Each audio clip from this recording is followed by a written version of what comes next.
So this evening, a Stoughton, Massachusetts synagogue is facing criticism for inviting a group of controversial speakers into their house of worship.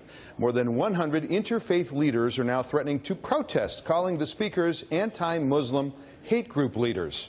NECN's Jonathan Cho is live now in Stoughton with more on this developing story. Jonathan?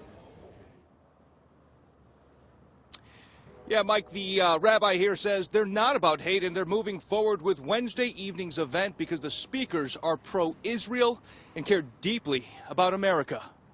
I've found them to be well-spoken. Rabbi Jonathan Hausman is sticking by his convictions to invite 3 controversial speakers to Avat Torah Synagogue Wednesday night. It's meant to be an educational contribution to the public policy discussion at this particular time. The event is open to the public and called National Security Chaos. Are we past the tipping point?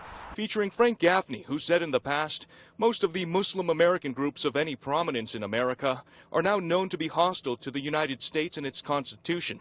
Also speaking are Jerry Boykin and Tom Trento, who's on the record saying mosques are not houses of worship, but more so bases of operation to launch a cultural jihad against America. This is really a front for some of the worst and most notorious Islamophobes in the country. John Robbins, with the Massachusetts chapter of the Council on American-Islamic Relations, is asking the rabbi to cancel this event and calling these men the unholy trinity.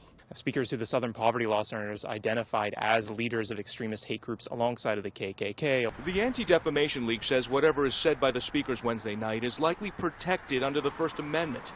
However, the group issued a statement saying, demonizing an entire faith is counterproductive to enhancing the community's understanding of the threat posed by a radical interpretation of Islam.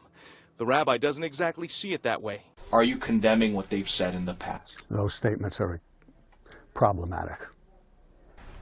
Problematic, but would you condemn the statements? Those statements are problematic.